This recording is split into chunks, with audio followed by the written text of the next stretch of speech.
چترال کې پرون چې کوم دین عمران خان عاطف او سره سیم هغه باقاعده کومه فتاوی په ویډیو راغی فتاوی او ویډیو بیان وکړ هغه دا وایي چې را کی تاسو ته اشاره و چې را مدد لري د څونه کومه کو آیا تاسو څه وایي چې تاسو په ګورنمنت کوم چترال کې تاسو ډیر کارونه کړی آیا دا چې کوم هغه افتتاحګان وکړ دا تاسو دغه او کنه دا هغه خپل په دنیا وکړو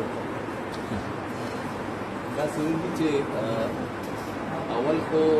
زبا کوم سکندل و چې ما په خپل وخت کې بیسه د چیف منسٹر د تیر حکومت ما نه کوم مخکې تیر حکومت ولې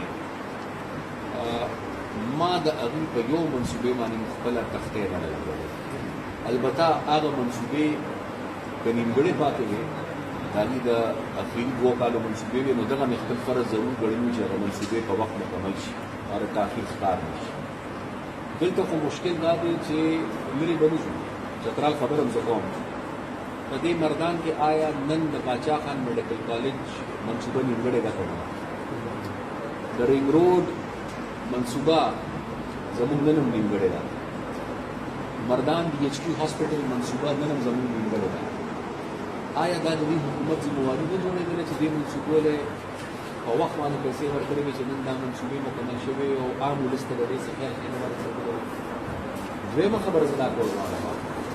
چې دې په چترال کې د کومو منصوبو افتتاحګانې وکړې زه خو دا فیصله د چترال په ولس کوم پرون هم غالبا زما په خیال چې هلته کې د بایپاس روډ هغې افتتاح کړې ده او زه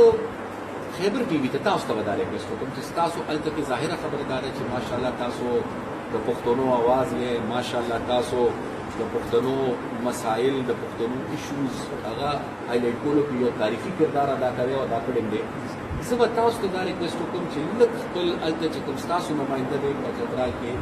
هغه ته ووایي چې دا بایپاس روډ چېرته کې جوړ دی هلته کې دې لاړ شي او د مقامي خلکو نه لږ تپوس وکړي